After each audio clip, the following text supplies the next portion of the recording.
Bağırsam sesimi duyar mısınız mısralarımda? Dokunabilir misiniz gözyaşlarıma ellerinizle? Bilmezdim şarkılarım bu kadar güzel, kelimelerinse kifayetsiz olduğunu, bu derde düşmeden. Bir yer var biliyorum, her şey söylemek mümkün.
Epeyce yaklaşmışım,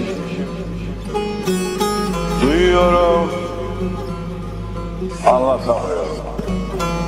Duyuyorum, anlatamıyorum.